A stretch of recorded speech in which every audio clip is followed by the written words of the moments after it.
So you've been to a lot of festivals with Weiss, right? I have actually, yeah. Have you seen Weiss wear anything very compromising? All the time. That's all he wears. That's what I like to hear. Yep. Do you have any photos that we can share on the show? That's actually a good question. That's I might. anything on your social media we could look up later on and embarrass him? I have photos.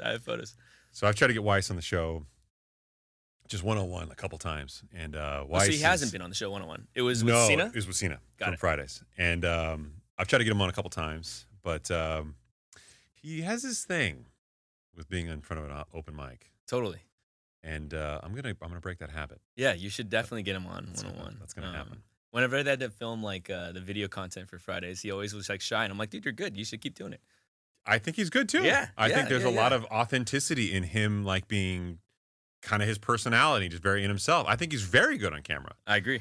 and I think he doesn't appreciate how much authenticity resonates. Yeah. But that's okay. We have nudes, so we'll share those at some Exactly. point in time. That's authentic too. All right, my friend. Well, welcome. Thank you. I'm You, excited to be here. Wow, we're gonna change that. Don't worry. Yeah. Yeah. Oh God. So, by way of backstory, Weiss and Cena have been on the show before. They are the co-founders of Fridays, and you and our good friend Dr. Weiss have been good friends for a very long time. Yes, sir. Unfortunately. We're going to make him regret that later on, too. So I thought it'd be good for the listeners to hear about your story because, number one, you have a really interesting job now, but your path to getting here was really cool. Yes, sir. So walk us through how you became the man you are today. All right, let's do it. So I went to UCI for political science. So I was on the path to being a lawyer my whole life, Wow, really? which is funny because I hated it. I hate every part of it. You know I'm a lawyer, right? I didn't know that. It's the world's worst job. It's I hate every minute of it. I literally couldn't the stand worst. it, and I couldn't imagine doing that for the rest of my life. So I didn't. When I graduated, I Yeah. literally said, I'm never going to do this for a living. It was the worst. It really was. And, By the way, Jason, I also graduated from UCI with a political science degree. we're all collecting them, huh? There's a lot to unpack here. Yeah, exactly. Does anybody actually? What do you do with a political science degree? Go into politics? Is that? No, I think mean- it's viewed as a pre-law like major. Yeah. Well, you guys all made better decisions than I did. I mean, at the time, it was terrifying. My mom's brother was one of the most famous music producers in Taiwan. Huh. So she was like, "Hey, you want to go learn how to do music?" And at the time, I'm like, "Look, if I'm gonna be a lawyer and just be in the library my whole life, let's just take like a year or two to see if I like this." What kind of music? Chinese pop music. Okay. Yeah, Big yeah. market for that. Exactly. Yeah. And the interesting thing is I went over there just on a whim. I was just like, I need to leave. So I completely unpacked. I just uprooted my entire life here, moved to Taiwan. I have so many questions. Hold on. Yeah. Wait. So you're in college, you graduate. Yep. And then just you're having a conversation with your mom one day, and she was like, "Hey, you want to go do this?" And you're like, "Yeah, sure, why not?" Yeah, well, I was Just- really close with my uncle. I always loved music. So I've been producing music like as a hobby by myself, like in my, just like in college. And Okay. I always wanted to know more about it. That was where my like passion was. And every time I'd go think about my future as a lawyer, it was just extremely depressing. Were your parents like the prototypical, like my parents? You have to be a doctor or a lawyer. That's the path to success. Yes, but also like they were really good about letting me do what I wanted, and they knew I wasn't happy doing the other thing. So they're like, Huh. you know what? Try it. And also, I was really close to my uncle growing up, and he was always super good to me, and he's just like, which is actually a super funny story. But once I got there, I hadn't seen my uncle in maybe a decade, and he was really, really like growing up. He was always super, super good to me, took care of me. But I show up there, and he literally was the most like stern, strict person. It was a completely different person, and I didn't really get it. And from the moment I stepped foot off the plane, he treated, because obviously he knew I was gonna go work for him. He completely turned my life upside down. Like I worked 12-hour days for the next like 6 years of my life, like in a Do studio. you think it's because he was like, all right, he's a man now, he's my nephew? I think because of how Asian culture perceives nepotism, actually. It's Oh, like okay. slightly different. Yeah, no, I get that. Yeah. So it's like if you're gonna come here and like you're gonna You're gonna be work my for it. nephew, you're gonna like do that. Yeah. So he Yeah. paid me nothing for 2 years. And it was I'm kind of jumping around here, but basically like the experience I learned working overseas in Taiwan for like no money made me, when I came back here to the States, and I'll get to like how I decided to, but when I finally came back to the States, I realized like I can work anywhere and get any job anywhere. Like I will outwork anybody. And it kind of instilled in me the confidence to pursue like things that I had like after, you know? And it's interesting because I really truly hated him when I was there, like learning Really? how to do this, but Like resentment, hate, or like real, like kind of maybe real. wow. Yeah. The guy, like, you know, I couldn't date. I couldn't do anything. My hours were 12 p.m. to 1 a.m. For 6 years straight, Monday through Saturday. I'd Wow. be out with friends, or like trying to get them dating. I'd be called into the studio, and you're just kind of like alone in the studio working on production. You were just production back end, so you were like in the production booth, Yes. artist in mixing, the front side, mixing, mastering, recording. Yeah. So I did So that. you're way more valuable to the show than Sight is right out the gate. Just so you know. Like, No, I definitely know. So wow. yeah, and it was kind of culture shock. And I say all that to say, like, growing up in the States, I grew up where Said grew up, in NYS, and it was a very, I don't want to say spoiled, because like the unhappiness that comes with the discipline of working Yeah. in Asia is like also a whole other thing to talk about. But It's almost Man. expected, right? Like you're supposed to grind it out like that. Exactly. It's not supposed to be enjoyment, right? for sure, it's literally Yeah. just grind, and it's all based on seniority too. So it's kind of different. Mm. I had a hard time adjusting coming back to the States when it's much more individualistic and much more like I deserve this, and everyone who succeeds for a long time seemed to be more that kind of personality. Right. And it took me a while to like adjust to that. But I feel like learning that and using the discipline and the work ethic from Taiwan was like when I really started, I think, finding success in my career here. Wow. So I can't believe you, first of all, just gave everything up to go there. Second of all, you get there and you're effectively working around the clock, Yes, and you stayed for 2 years. 6 years. Jason, was 6 years. anything promised to you? Was there a light at the That's end interesting of the that you tunnel? say that, because you know, my uncle's really young and he's really talented. He worked his whole life like crazy as well, but there was always this hint that he'd retire and that the studio would be left to me. Ah, the bait. Exactly. Yeah. And He never retired, did he? No, he's still working Yeah. to this day. And that was like 15 years ago. And that's the thing. It's like you know, and That's the best hook ever. Hey, Sight, you can have the studio when we're done here, okay? Exactly. And you know, I think genuinely he truly felt like he would. But when you're making that kind, I mean, okay, this guy, you know what? I'm just gonna say I don't even care. So this guy mixes 30 songs a day. 30 songs a Or, day? sorry, a month. Oh, I was like, damn. Sometimes 35. So he'd mix like 2 songs, and every single song he mixed, he'd probably charge like 5,000 USD. Wow. And you know, I got used to thinking that that's how much you get paid as a mixing engineer. And he wasn't paying you anything. not the percentage of that, not at all. Yeah. Yeah. So I thought, okay, I've now learned how to mix the top music in the world. So my resume is amazing. Let's go back to the States. Like I can't do this. As disciplined and as strong of a employee as it made me, it just was. I was like, I can't envision my life here anymore, like forever, right? So I'm like, all right, with my resume, my background, like I'll easily be able to go to LA and make it work. 6 years. Yeah. Oh my God. So you make a literally decision chart toppers, like the best, like those most impressive artists in all of Asia, you know? All right. I remember coming back home and just, all right, I'm all pumped. And what I didn't realize was everyone in LA is mixing like on their fucking laptops. And it was just like, they were charging like $30 a song. I quickly year was this? realized this was maybe 2016. Okay, so yeah, that was after the production boom where people Exactly. started to really kind of, because all the tools became much more economically viable, and then there's much more technology on mobile, like platforms. It's like photographers, right? And you're coming Yeah. to LA too, where everyone's so talented. Everyone is so talented, and everyone's And everybody had a Shure SM7B mic. They had a laptop, and they had an audio interface. And they would go into bathrooms and record music. exactly, Yeah. exactly. You know, and it was a rude awakening, I think. And my friend was like, "Hey, why don't you come?" At the time, I was very depressed. I will say this, like, I was working so much. I had no like interaction with everybody, and so I was kind of plotting my escape back to the States. I don't think I could have like mentally lasted there. So my really close friend, she was like, "Hey, why don't you come work for my fashion company for a bit while you get on your feet?" I was making like $500 a month, right? But I was like, I didn't care. I gave up everything to like move back again. So I made. And your parents are still there at this time? Yeah. So sorry. Midway while I was there, my parents moved, like sold the house in Anaheim Hills, where Side's from as well, and moved back. And they thought I was going to be there for my entire life, and marry some nice Taiwanese lady and settle down. Which at the time I think a part of me was ready to do that. Quitting that job was also one of the hardest things I've ever had to do.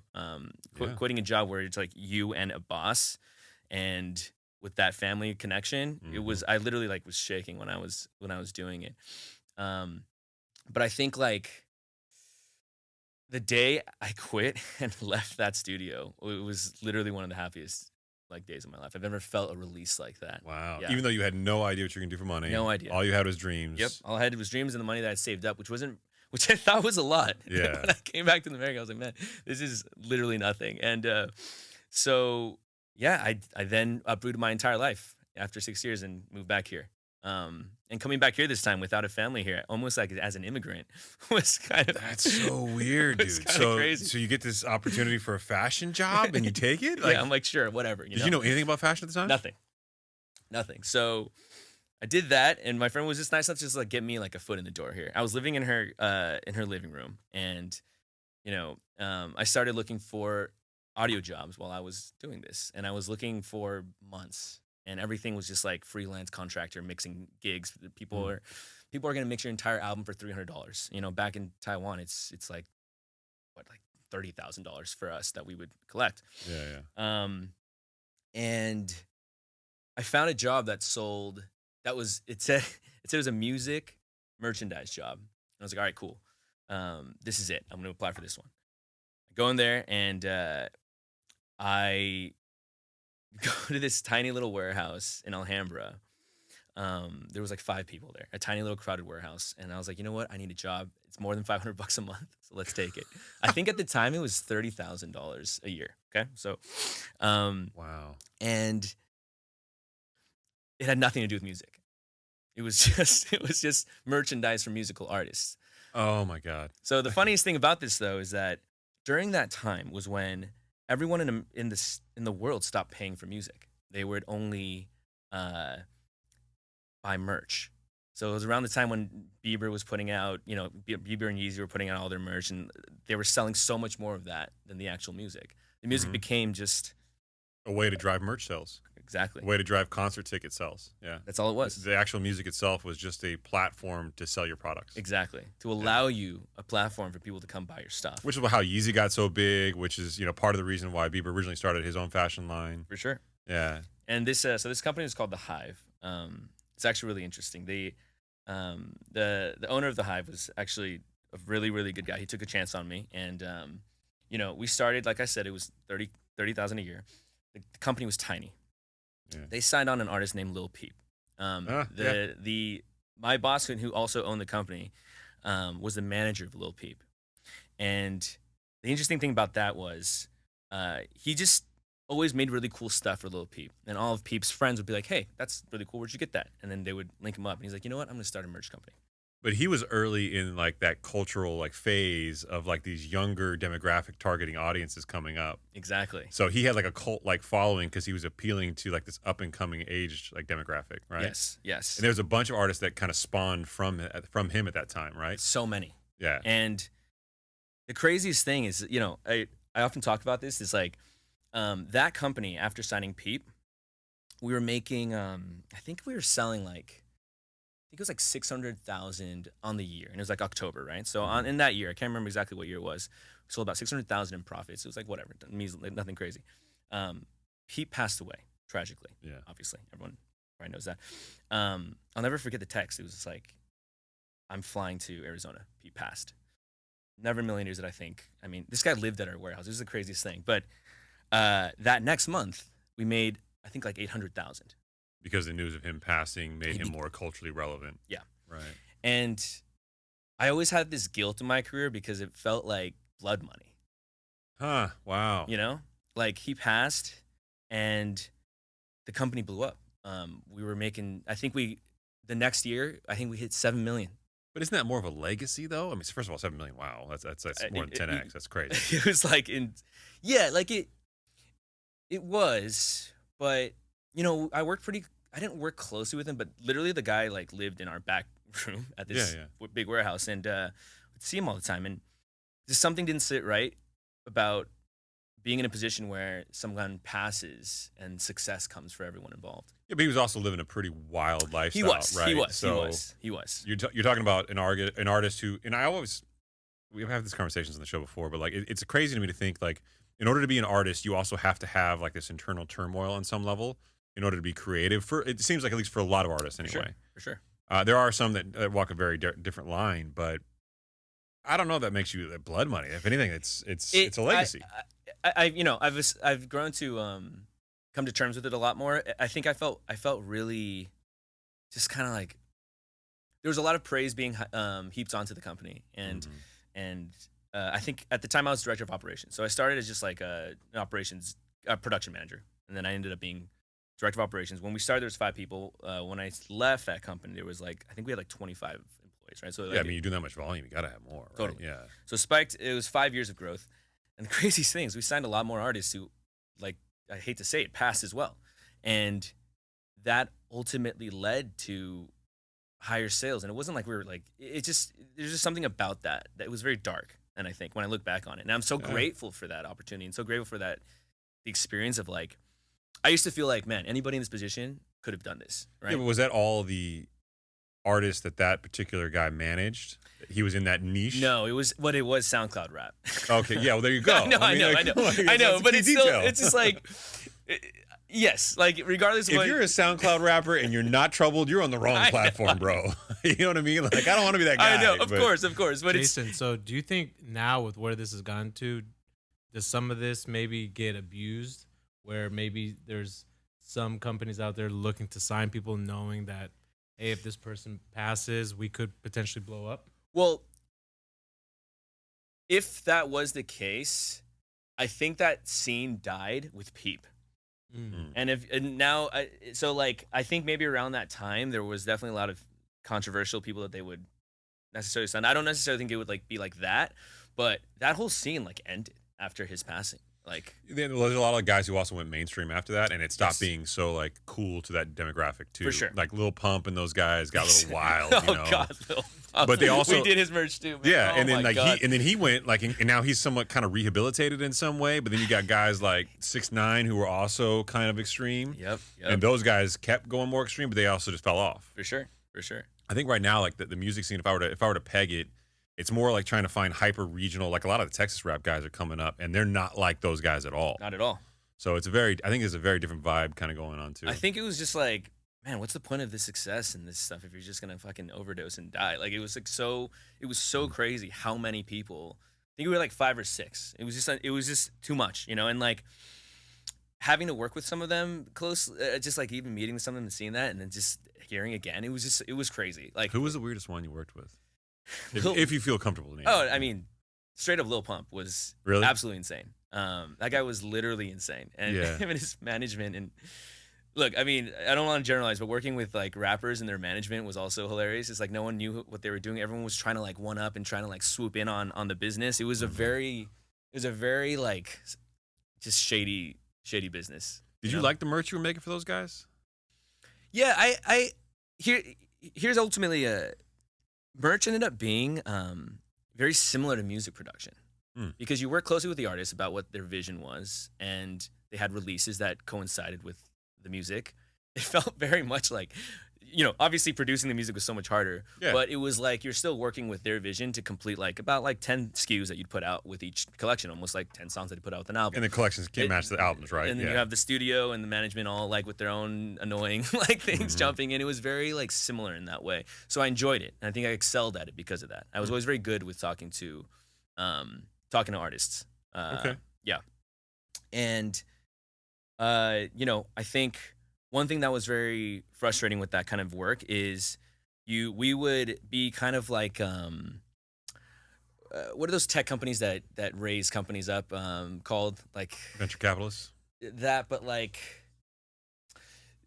we would always grow these merch brands, and then they would get to a level, and then they would leave. And so Is it towards startups?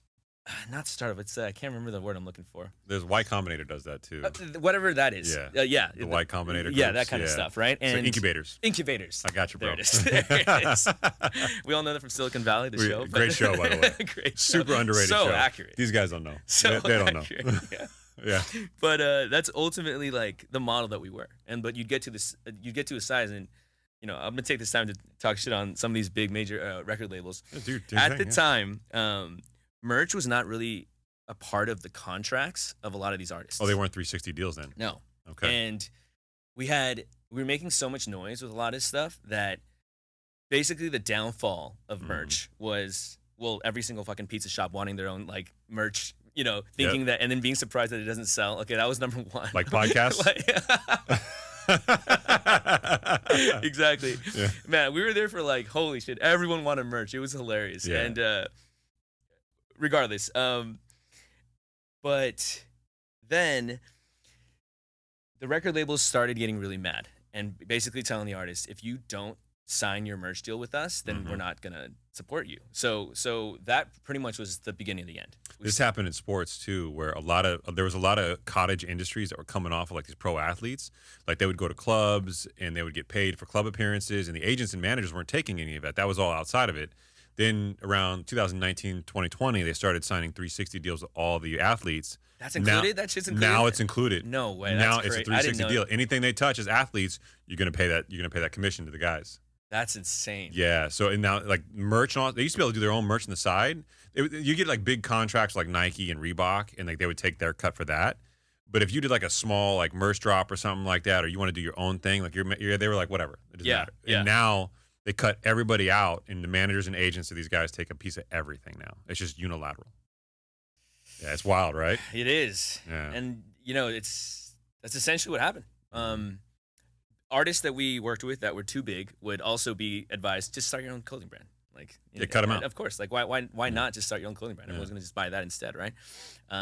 Much more money to be had there. Well, and then you got guys like Travis Scott who kind of like led the way with some of these bigger brand deals, and then started saying, okay, well, my celebrity means that I can drive this revenue model. And then you got guys like Kanye who try to bring it all in house, and that's a whole different story. No, for sure. And I mean, I think that was when things started to get really like, I mean, we have us, Hive at the time, and the competitors in the industry, like even companies much bigger than us, were all starting to go out of business. And it was pretty crazy watching it's just like didn't make any sense, I was able to Did you know see, it was happening at the time, or was it like one of those things you look back on it? I definitely felt it. And which is why I started exploring my next move. but it was just like very like, it was very bad because you could also feel the merch was getting too like, in my opinion, like too cutesy. Like meaning like people wanted to support the artists that they liked, right? But the artists were putting out so much merch that the stuff that they were putting out now was very like inside jokes, and like it's just like people on the whole are not going to buy that, right? Unless like you're diehard fans, and so it's not going to resonate with a mass audience. They make like 200 shirts that was like some random phrase that like no one's going to know unless it's sorry, we did that. This is me just shitting on your guys' merch part. That's fine. It makes you feel any better. You're looking at the merch designer. So, yeah. Why you laugh, Saeed, bro? It's your merch too. That's Let me get a shirt after this. Yeah. No, but it's cool again. It's like vinyl's cool again. So you guys' merch is gonna be it's gonna be great. All right, well, we have an anti-guru I think we know club who shirt. just got hired. Yeah. So I was sick and tired of like building a company, just having them leave, and also having to do so much merch for like 100 different brands at that time. Yeah, but you're also really well connected. I mean, it's got to be hard to leave like the relationships, right? For sure. So, but until they're being forced to sign with the majors. So, I had a friend. This is actually, you're gonna love this. The next job I had a friend reach out to kind of, I guess, poach me was from a company called TSM. They're an esports gaming company. Oh, okay. And random. Super random. They were positioned as the Lakers of esports. Also random. Also random. And I think this entire industry was built on crypto, on FTX. This is a great conversation. So, Please continue. No, so this is actually hilarious. If you actually Google like TSM, they had Jill, you know what to do. $400 million over, I believe it's $400 million over 10 years to change their name to TSM FTX. Stop it. Yes, and I signed on when I was a 60th employee. They were working closely with what's his name, the guy who's Sam Bankman-Fried. There you go. Yeah, No, I got you. Yeah. And literally saw him on Zooms and stuff with the owner of TSM. And Did he have baby oil in the background or anything we should know about? There it is. TSM suspends $202. Sorry, there you go. $210 million naming rights deal after FTX woes. Let me tell you. I thought FTX screwed everybody. I didn't realize they really screwed everybody. Let me tell you. Like when I joined their facility. See if you can Google how much their facility cost at Playa Vista. That's where I started working. I was employee 60. Within less than a year, we were at employee 280, 300. Massive facility it was insane. And it didn't make any sense. Like we weren't making. It was just an esports facility? You'll be able to find some pictures of it. It is like the most gorgeous, the most expensive gaming facility ever. It was like literally on Playa Vista, this massive 2-story thing. You had rooms with all these athletes. You know, my first day at work, I see this like fucking like 19-year-old kid driving with like a Ferrari. I'm like, Jesus, what is this? Like, it doesn't make any sense because there's like, obviously they make money, but like not that much money. You're not, why, what? Yeah, it's driving a Ferrari? Literally. Like, he's like 19-year-old kid was like their star player, you know? Their star player. Oh my God. Please tell me he's playing Roblox. If I make more money there. How you get It was a like Ferrari? League of Legends and shit. Yeah, it looked like that. Wow, that's nice. Yeah. Team Solo Mid to build a $13 million LA Esports. Wow. Okay. It was insane. And now, it was literally the craziest thing. Team Solo Mid. That's what TSM stood for? It's a very stupid name. But, yeah, so Wow. I was signed on to work on their merch program, their merchandise like operation. So I Did you get a went Ferrari? from I wish I went from 100 clients to just one, and instead of doing 100 different things all throughout the year, it was just one program, and it was one of I hate to say this, it was one of the easiest years of my life. I literally everyone's just playing video games all day, and I'm like, what is happening? This makes no sense. Do you play video games at all? Well, I did then. Okay. It was one day a week. In office, yeah, and the rest is just at home. And everyone's literally one day a week you would go to the office, and the rest of Yes. the time you were just at home. Yeah, and everyone's just like on Discord playing games. Okay, fuck. I gotta ask a I'm question. telling you, dude, it's crazy. Why the fuck do you need to work from home if you're playing video games at work? What the hell? That's a really good question, dude. Yeah. It was the most like I've never felt anything. It was so crazy, and I didn't understand. We picked the wrong career path. No, seriously, it was the easiest job ever. My wife was like, "What are you doing?" You're just like wasting away. She walks by. I'm just like, and I'm doing the work. I'm getting it done, but it was just like a lot less work than I think. Yeah, I'm sure. I was used But you were to. probably meeting their expectations, right? I mean, Were you exceeding, actually I was- designing the merch yourself? No, my the head of the department, who was also the greatest dude ever. He was doing all the designing, and I was doing all the operations, the website, the Shopify's, and getting all that stuff in order. But it was just I just didn't understand where all the money came from. Everything's going well. We're still Everything's looking into that Ponzi scheme. Don't worry about it. Smooth sailing. All of a sudden, our free lunches, but with free catered meals every day, comes to an end. You got free cater. What Every the single hell? day, every single day. Just like it was literally insane. And I'll never forget. People start texting in the Slack. Sam Bankman-Fried gets under investigation.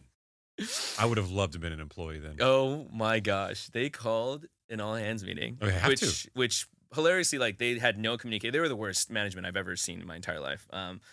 Hilariously, I'm one of the few people who quit on my own accord and didn't get fired, so I didn't sign an NDA. Like, this is actually funny. I've had somebody. They are the worst managed company. It was run by some fucking like 19, 20-year-old kid who thought he was super cool. Well, yeah, you got a gaming company. I mean, obviously, if you're spending that kind of capital improvements on a building. I mean, they literally, when FTX announced that they were whatever was going on, they called an all hands meeting and said, "Don't worry, none of this will affect your jobs. We're super good. We have a 10-year runway." Yeah, we got plenty of cash. Don't worry about us. Yeah. And the next week it was like, "Oh, I heard like 10 people got let go." Oh, okay, cool. No communication. Another week. 10 people let go. It was seriously hilarious. Every single week they were firing people. And next thing you know, he moved in with Diddy.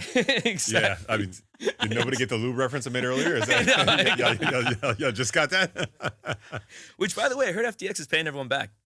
no, the trustee is trying to liquidate assets and pay it back, but it remains to be seen whether he's going to have enough money at the end of the day to do that. Okay. Not that I've been following it or anything. No, I mean I was really curious because a lot of that money, I mean they got stuck with this insane lease now with the news company they moved into.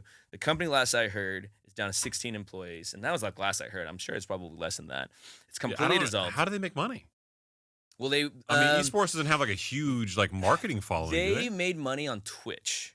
So like streamers would, but we made like a tiny percentage of the streamers. This is like, how so wildly revenue. out of touch I am. It's between SoundCloud rappers and this. I clearly chose a wrong path. Well, the funniest thing is the deck that and this is actually interesting because I think a lot of people, at least I was really curious what the pitch is for something like this, right? And 100%. They would say, okay, the Super Bowl had this many people watching it. Okay, our streams have this many people combined all watching it. So the pitch deck was like, okay, if we have this many eyeballs, and Super Bowl, we surpassed the Super Bowl, we surpassed the NBA playoffs. So like, give us money. And they're engaged, they're niche targeted. You can reach out to them.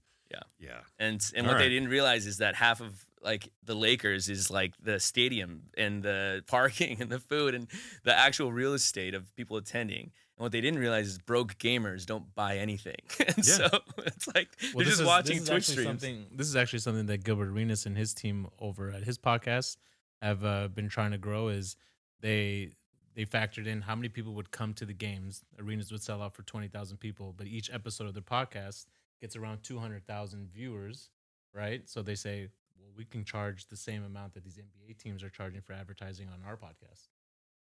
Ooh, yeah, I don't know about that. But that's what they were doing. Because here's the problem. And their shows are lasting 3 hours. I mean, this was their pitch. But here's a logical problem with that. Okay, I'm going to be devil's advocate because I'm a cheap asshole. All right, there's how many NBA teams? 30, I think. Okay, 30, there's about 5 million podcasts. Okay, that's all I'm saying. Right, no, but if you're getting that many eyeballs 5 times a week. Yeah, I understand that, but what TSM discovered was like the intensity of the attention on this specific thing was like a lot of times people would watch these games and it's just like streaming in the background. Yeah, it's in the background. Yeah. And like obviously that happens in sports bars and whatever, but for the most part, like people these days, especially kids, they're like watching like 5 screens at the same time.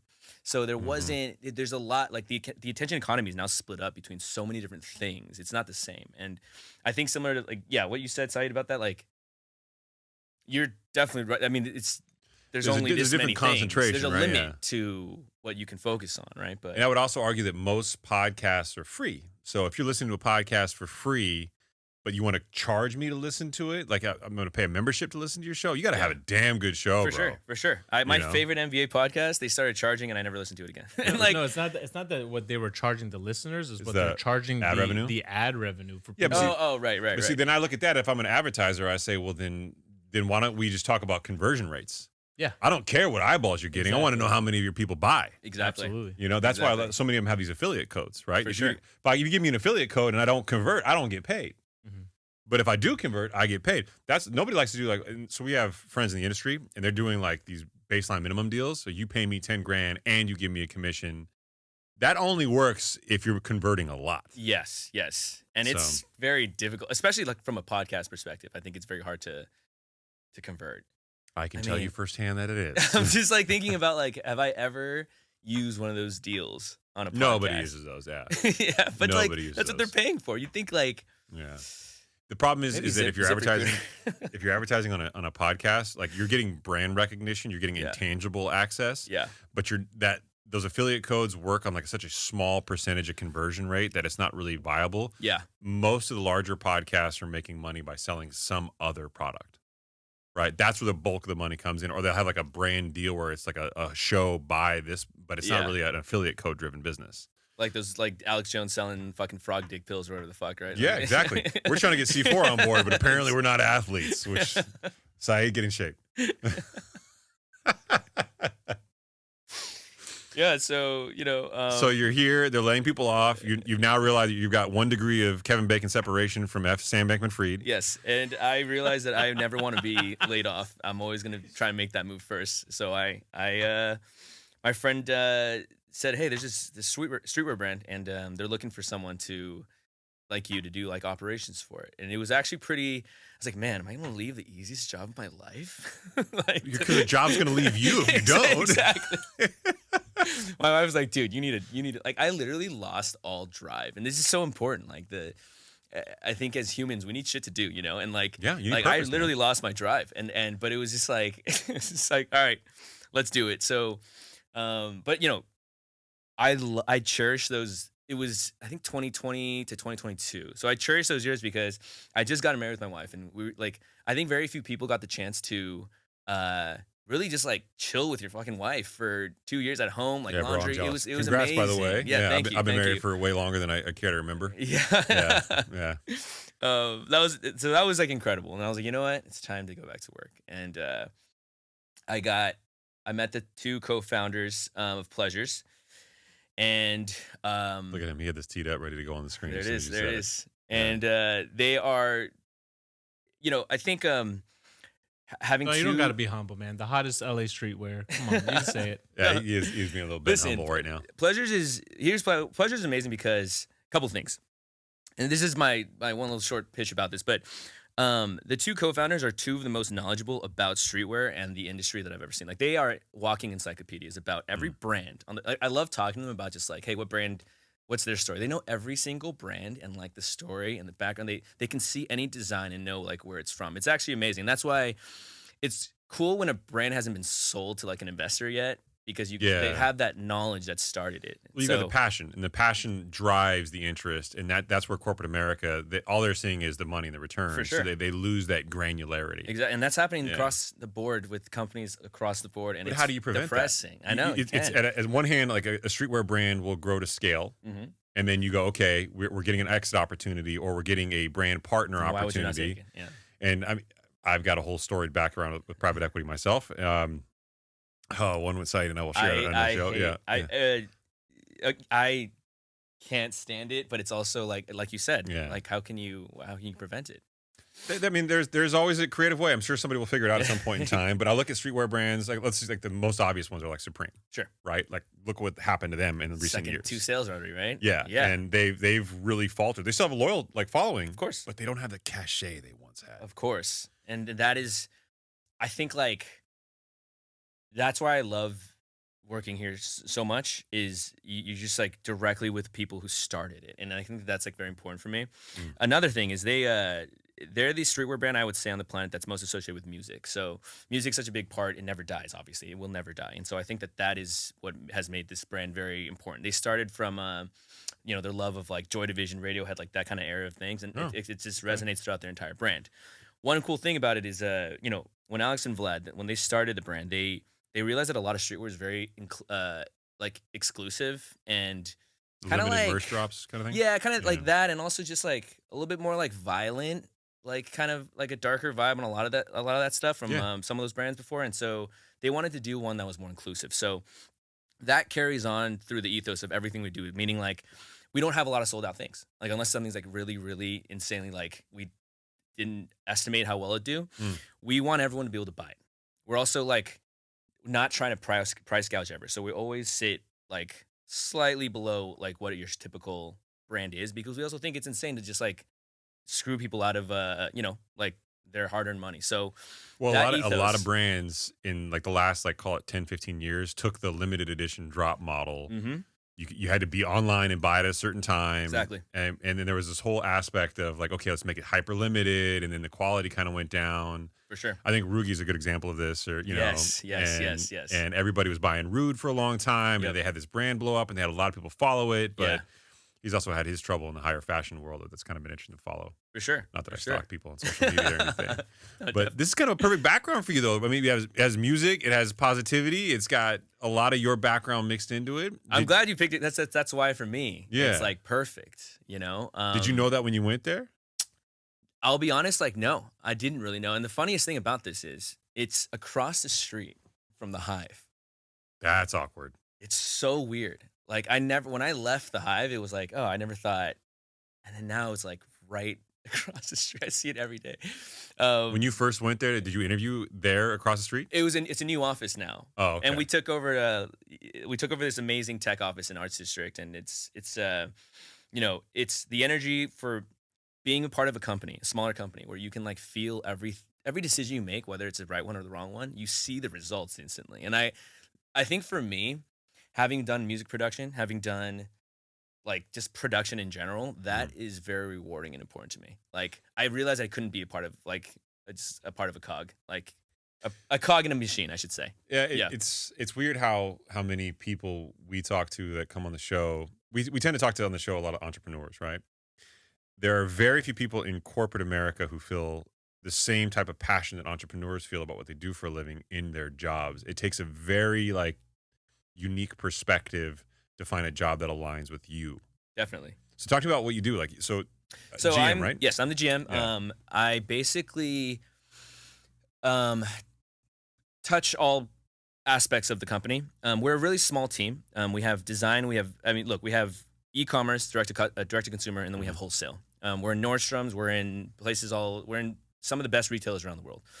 Alex and Vlad have been very strategic about where they sell. So, you'll go to a boutique in Italy and you'll see us next to some of the best brands in the world, like the Balenciagas and stuff, That's right? dope. Yeah. And they purposely don't sit in stores where we might be with like the lower tier of streetwear. And I think that's been the way they've carved out that distribution has been incredible. And I think it's something that like I've never heard anyone else really discuss with how they carve out wholesale. And I think it's like really smart. Because of obviously the economic global situation with like in the past few months, us being global has really positioned us to like obviously there was an effect, but it wasn't as great, I think, as some domestic only brands. So do you think so when I grew up despite the way I dress right now, I grew up around streetwear a lot. Yeah.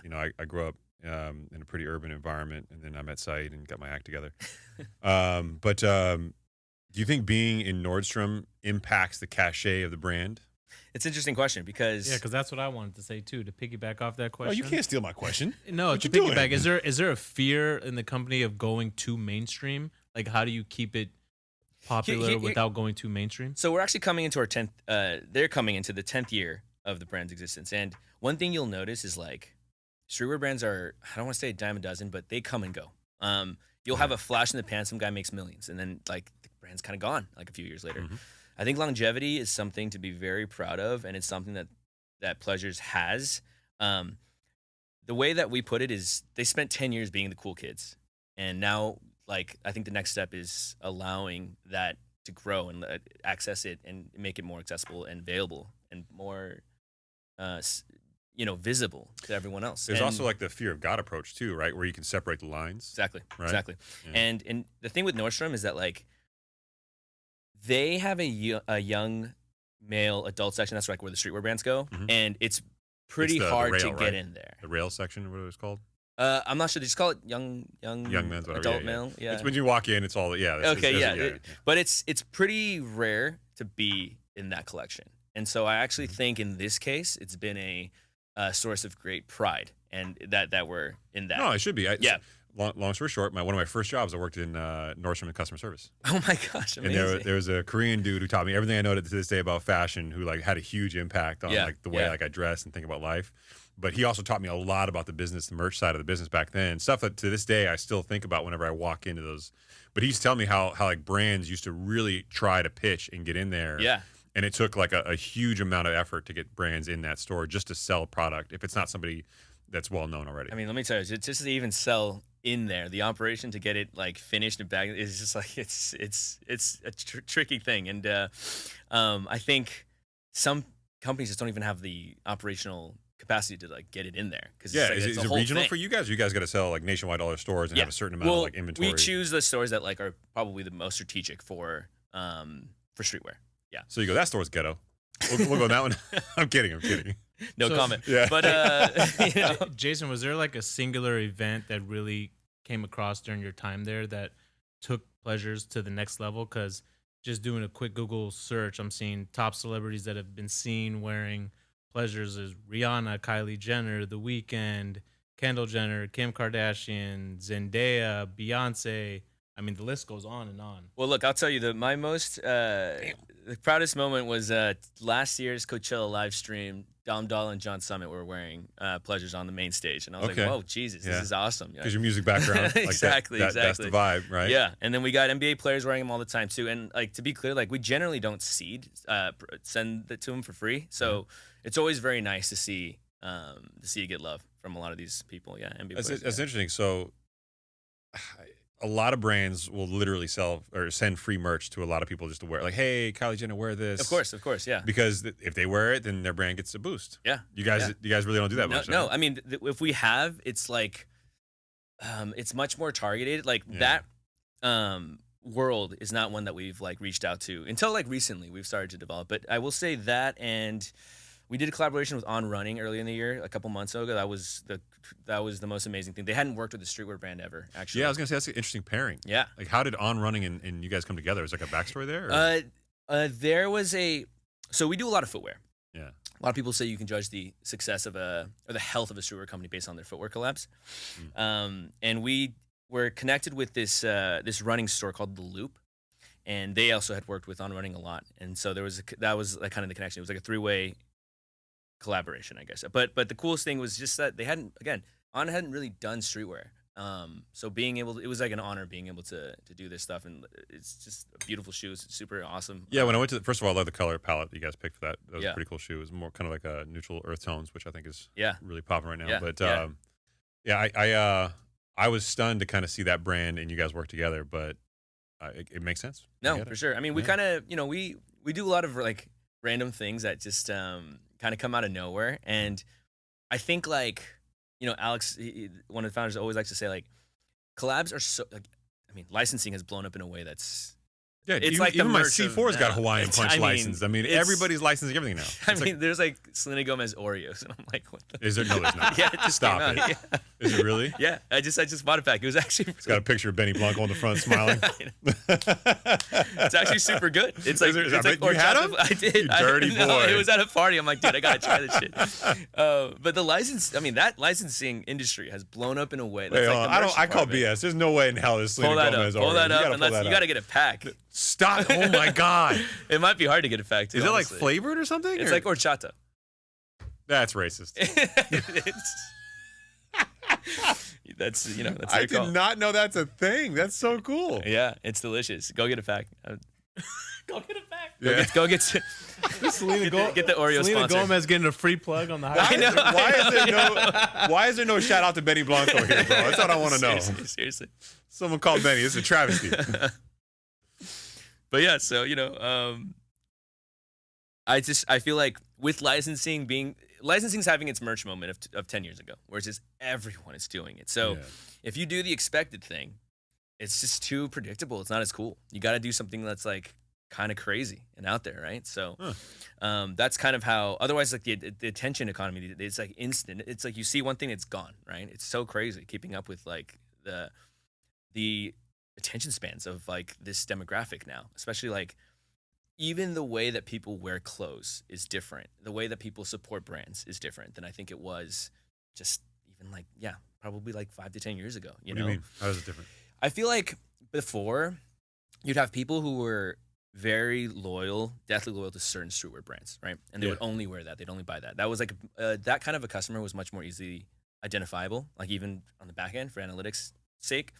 Now I feel like streetwear, you'll go to a club and you'll see someone wear a Balenciaga jeans, Supreme t-shirt, and it's just like all mixed things, Yeah, it's right? very eclectic. Especially like with fashion, it has evolved in a way that you can kind of wear anything anywhere, right? You can go to Vegas, you can wear hoodies into clubs now. It's just like that's my like example, and because of that, I think people buy on category now. It's like, okay, this is my streetwear stuff. Mm-hmm. Anything that's like kind of cool, like I'll group into this. But it's like everyone has like the categories split up, and it's not as much of a like deathly loyal thing to specific brands. It's like, this is my streetwear stuff and this is my stuff. It's kind of like vintage t-shirts. Like half the people don't even like AC/DC, but they'll have like an AC/DC like 'Cause vintage. it's cool. It's the vibe, right? Yeah. And we've kind of identified that like a lot of people dress like that. They kind of just put things in these categories, and it's less specifically brand focused. So then how do you market to an ever-changing palette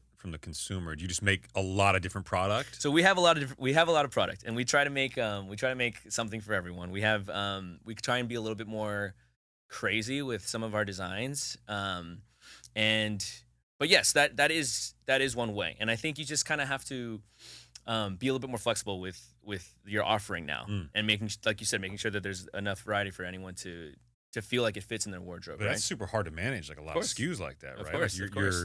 I mean, every product you make has a manufacturing process behind it, packaging, branding, product. I mean, it's a lot of work. It is. It's we have about 80 SKUs a season. Wow. It's a lot, but it's also because of our different retailers on different vibes, like all around the world, and then also our direct to consumer customer, we have to make sure that everyone can find something to like, right? What's the weirdest thing you ever made, and you're like, God damn, people buy that? There's got to be something weird where you didn't think it was going to hit. This is not with my current company, but at the Hive we made a ball gag.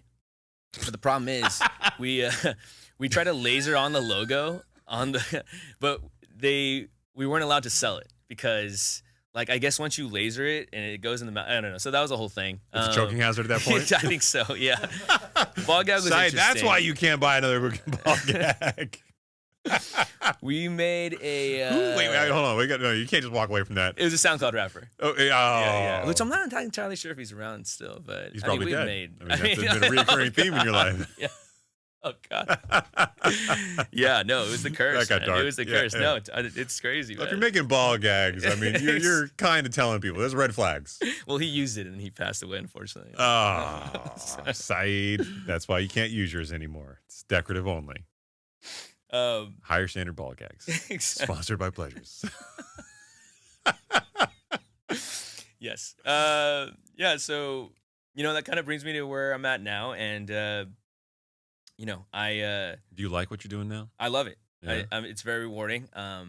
Again, I think for a lot of people too. So as GM, I also have to manage a lot of I manage the staff as well, and I think that alone is far more important to a lot of people than I think sometimes employers even like realize, is like feeling like you've made a difference, right? Like in every culture. That's like so. Yeah. I find like so many people I talk to, different positions, like of all things. It's just, I think it's like a feeling of knowing that you made a difference, which strangely, like, it's a lot of times employers might think it's fully just like vacation days or like pay or something. And I think ultimately, like, everyone just wants to know they made a difference, At least that's my driving thing. Like, I would say that would be that, in like working in the creative space. I think that's like ultimately my utmost importance. So you're not an attorney. That poli-sci major is questionably valuable at this point in time. Don't worry, I was a biological sciences major. That didn't do anything for me. You have this music background. You worked in Taiwan. You're now here doing this. Where does this go for you? Like, what's? Obviously, let's say the brand's around forever and you love the gig. But of course. Is there like a next creative step? I think so I've been at Pleasures for about 2 years now. And I want to say, like, I think my personal goals were always to, every job I get to, I want to make sure, like, I learn how to do it best of my ability before I start thinking about that. So I think, like, coming into the second year or the third year now, I finally have gotten to a place where I feel really ingrained in it. I think the challenges of the ever-changing streetwear industry, like, has allowed me to keep trying to tackle these challenges, right? So I haven't thought a that scaling far company. Yeah. I get it. It's changing so rapidly that, like, oh man, especially with like global social economic factors that constantly change. Like, especially this year, every single time something happens, we're like, okay, we're gonna, like, after that. And I've realized in my life that there's no after that. There's always something. There's and, always like, a response. You mechanism. always think, like, okay, cool. After COVID. Okay, cool. After tariffs. After tariffs. Yeah. And it just never ends. So you just have to always be able to adapt, I think. And that's something that, like, honestly, I just realized this recently. So many people are just like, oh, after this we'll go back to normal. There's never going back to normal. Yeah, tomorrow's the new normal. Exactly. It's never yesterday, and I think that's so. I've helped scale a company, and I routinely tell people that my favorite part was the building. When you get to this point where you plateau and you're not building anymore and you're managing, it's just not as fun. For sure. And I think like I hate to say this because I'm basically breaking everybody in society up into two groups, but it makes it easier for the example. I think Yep. there are the W-2 people who go to work and they want the stability of the plateau. For sure. And there's Right. nothing wrong with that. Nothing Yeah. wrong with that. No, Yeah. they totally respect it. And then there are the more entrepreneurial types, which you strike me as, who want like the stress of growth and change, because otherwise you're at this gaming company and you're bored, Exactly. right? And then you look in the mirror one day and you're like, what the shit? Yeah, dude. And obviously Sam Bankman-Fried walking around naked is probably awkward for everybody, but hey, whatever you do you, brother. You know what I mean? Yeah. Do you see yourself maybe opening your own brand one day? I've thought about that, and it's interesting. Like, I had always actually done my own side production stuff. Yeah, I would like, in the imagine that's past, obviously. pretty common, Yeah, right? yeah. And I think I actually find a lot of if I started something, it wouldn't be my own brand. I'll put it that way. It would be Mm. something else, like maybe within an industry, like a need of the industry. But I don't know if it would be a brand. I myself have found that I'm not as working with so many talented people. Like I'm not at that level of creativity, in my opinion. Really? And I've After always all been the stuff you've done. like I'm very good at executing a Okay. vision that might seem hard to make a reality. I feel like I've been really good at that in my life. And Yeah, but isn't that like you just play to your strength though, right? Like, yeah. you can bring on designers to build. That's true. I don't that's want to true. downplay the No, value of creativity. Of but- course. No, like I mean, Yeah. now with ChatGPT everything, but no, like Yeah. I have found that I excel at that as as a skill. So I've wanted to, but I think I don't think I like the challenges I've seen that come with being a purely creative thing like that. I like the challenges in making something work. So like I said, if I was to ever do my own thing, it would be probably not like a brand. It would be solving a need or making something more efficient for things that I've seen throughout. I mean, I've seen industries grow, rise and fall. All the the companies I've been at, and I've seen so many iterations of working with artists and making their visions reality. I think that's kind of like where I would put my head. So let me ask you this: I routinely am on social media, probably more than I should at my age. Everyone is. Yeah, it's a Yeah. problem. Yeah. Said is not. He's a weirdo. Just But who do you look to for like? I don't want to say inspiration, but who do you see in the fashion scene right now? You put pleasures aside for a second, because obviously there are people who rep the brand. But who do you see in the scene right now that you see as like an inspirational person from a streetwear perspective? all right. I'm gonna plug. I really like Basket Case. They're this guy. He is actually. It's really funny. He started Basket Case apparently because he was inspired by streetwear brands like Pleasures. I don't know if it's specifically Pleasures, but they also he knows our co-founder, and he's a young kid who he puts out the shop is only available like 3 or 4 days of the month, and then it closes until the next month. And everything the orders all come in.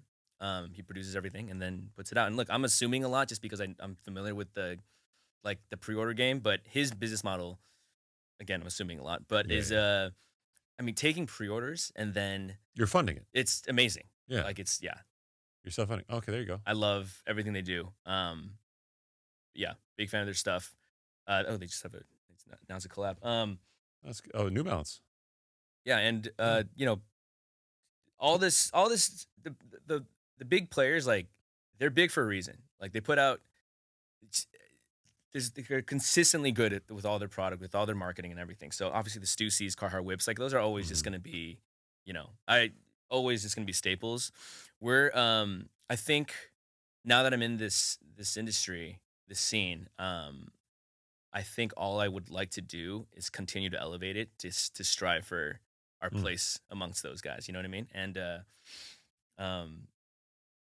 yeah, I can't really think. Like, I literally only wear Pleasures and like a couple of things No, else. right. because- So, because that's what I was gonna ask. Because I'm sure from the time since the time you got there, I'm sure what defined success your first year looks completely different, right, to what defines success for you guys now, for sure. right? And I'm sure you guys are top of the food chain, so just staying relevant and not going too mainstream, right? Yeah, and that's a very hard line to walk.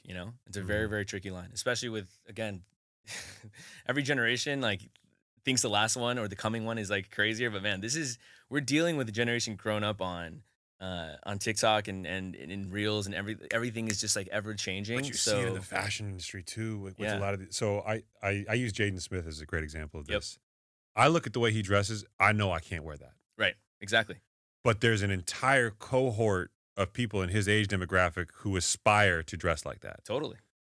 And it's just a very different, almost like TikTok driven, I want to call it extremism, but Yeah. certainly a virality to it For sure. where they're trying to grab attention in a different way. Of course. And I think what TikTok and these things have done as it relates to fashion is everyone needs to be flashy. Everyone needs to be flasher. Everyone wants followers. Like obviously, I'm sure you've read like the most desired job these days for kids is like an influencer, right? And so Still for the adults too, you know. What I mean? that's true. That's true. That's true too. Podcaster, influencer. There you go. Yeah. And I think that's. I mean, I have my thoughts on it as like a socioeconomic thing, but or as a social thing. But like, that's why you have all this super flashy. Like everyone's like a celeb, you know. And I think Yeah, that's Jaden everyone's just Smith trying to be a celeb. Yeah, wearing so a castle as a hat.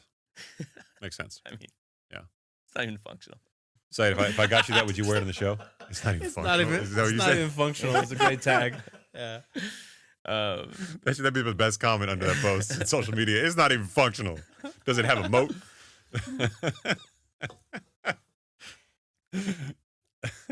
Yeah. So I guess I get it, but you know, at the same time, you guys aren't making clothes for that, right? So No. how do you appeal to the demographic that's gonna, because the social media demographic is also the ones that are gonna put it out there the most. For sure. And Right? like we do make, I would say, flashier clothing than a lot of than like a Carhartt whip, of course. Like of course we do, you know? And Yeah, but those are more staples where course, of people course. buy that and it's like that piece they keep going back to and put in the rotation yeah. as like an anchor piece. People love our stuff for like festivals, for instance. Like Yeah, I was gonna go there. yeah. You'll see that like you'll see stuff all the time because it's just like, and even me, like there's stuff that I wouldn't normally ever wear, like in my wardrobe that I will just, it's like my festival stash. Me and Weiss basically just wear this. Oh, there's so many questions. Now that you've unopened Pandora's box here, I'm so excited. I'm fumbling words. Yeah. So, what exactly is festival attire for you? Because I follow you guys on social media. I know that you're a girl and Weiss girl, that you got all the clothes, and I've seen you guys at some festivals and photos, bro. For sure. I mean, look, anything I wouldn't normally like. I think it's cool to just wear shit that you would never normally wear, and like Okay. I was never somebody like that. That's a dope shirt, though. It is. It's amazing. That's a dope. What is that? Is that a unicorn or is it just two horses? Two horses, baby. Two horses and some roses. Yeah. Look, I never used to be somebody who would, and here's actually something that I think is very like wholesome for pleasures. Is like I never used to be somebody who would wear like flashier stuff. Oh, really? And Alex and Vlad, they talk about how like at the end of the day, we make clothes, but like there's something really cool about making things that let people feel good about themselves, right? And feel 100%. confident, and like that's important. Like at the end of the day, and for someone like it's really relevant for someone like me. When I worked at TSM, all I wore was black jeans and black shirts with like a stupid little look. Like that's all I wore, and like. Huh. It for a lot of my life I was never really like that flashy, and honestly like a lot of this stuff, this scene, just like, letting yourself discover the kind of style that you have. Everyone's different, their own personal style is different, but I think it's really rewarding for yourself, and also just to like let people feel comfortable about wearing cooler stuff and like flashier stuff, you know. No, first of all, I totally get it. I'll send you something. I'll send you something. Nice I want something flashy. wildly expressive. Yeah. yeah. If anything that you could do, I could wear with Saeed and embarrass him. Yeah. But It might make the next cover of the Higher Standard podcast. Yeah. Dude, I wore our first cover, and Saeed and I, we get into the change. We're doing like a photo shoot, right? And I go in and I change, and I'm wearing this shirt that's like black with like neon colored like leopard print on it. It's ridiculous. I mean, it sounds awesome. And Saeed got a matching shirt, but he's colorblind. So he didn't realize how ridiculous it was. Are you actually colorblind? I am, yeah. Oh, Yeah. shit. Okay. Yeah, Yeah, no. I am. I have purple and blue. It's hilarious. Okay, We should okay. bring up colors later on and play with them. It's the funnest thing I ever do here. When no one's around, like we bring up colors. What color do you see? And he's like, I don't know. Yeah, Here's the scary part. He can't see the stop sign colors. He just has to know if it's top or bottom, whether Yeah, it's go or stop. red and orange kind of blend together. no way. So I just know Yeah. it as top, middle, bottom. So let that dude leave the parking lot before Wait, you leave. that's crazy. Yeah. Wow. Think that Okay. through. Yeah, that's Yeah. insane. I'm like, wait, what? Top, middle, bottom. Huh? All right. I didn't know for like years after knowing him. I'm like, yeah. I could have been making fun of you for 10 years. I didn't know. Wow. Yeah. That's crazy, man. You should make an entire pleasures line for colorblind people. It's just like the ugliest shit. Like, Yeah. There you go, Saeed. The like, question I is got still. this dope ass shirt, man. It's so sick. There you go. That's the original cover. He thought his shirt was the same color as mine. Oh my god. He didn't wow. realize it was a different color until we got there. I'm having a hard time believing that's you. Because I'm fat? No, you're not fat. It's so crazy. You look completely different. Yeah, I had a hair transplant. I've got a lot of facial hair, and I'm not dressed in a really obnoxious shirt. So yeah, that's easy. And I've also lost like 60 pounds since then. Saeed's still fat. Yeah. Damn. GLP-1s. Fridays.com. Shout out. Oh, is that join Fridays? That's amazing, man. Yeah, you look great. Yeah, you thanks, look great. man. Yeah. I'm also on testosterone and a bunch of other chemicals. I'm pretty much. You're a cyborg, or Yeah, I guess I am very chemically enhanced at this point in time. Nice, It's gotten to a point. My wife's like, you don't look the same anymore. I'm like, because I'm biologically not the same person anymore. Yeah, that's hilarious. I like that. Yeah, if you want something, I can hook you up afterwards. Yeah, I got some. I'll talk to Weiss. Yeah, Weiss, you want to hook him up? And for those of you who don't know, Weiss did creep into the studio in the background, and he's been kind of eyeing me for a while. You want to get the mic tonight? You want to do it, don't you? Yeah, he wants to do it. You should. Well, brother, I appreciate having you on. Of I want to be mindful of the time. Plus, I promise to feed everybody. Of course. You included. Amazing. Thank you for having me. Thank you for being out here. And we will put all the links to all the products that we talked about in the show notes. Cool. And hopefully, you guys will sell some more pleasures. No, and we're gonna deck you out. You gotta keep your word and wear something. 100% There's something I think will fit you just well. So wow. Yeah. What does that mean? No, it's based on what you're. You're a wearing. freak. That's the one thing. Yeah, is you're like, gonna need a drop everyone shoulder, I bro. meet, Crop dude, top. Wow. Yeah. Crop top. Everyone I meet now, I kind of like think like, okay, what would look good on them? It's like I can't That's bring my brain to a not little think sexy. like I that. like it. I like where your head's at. Yeah. Thank All you right. for doing this, Jason. We appreciate Of you. course, of course. Thank before you, we let you go, guys. you got to give a good high-pitched bye. Yeah, said take us out. Go on, do it. Come on, you got to do it, brother. Bye. Bye. I'm not falling for your trap. I'm not falling for that.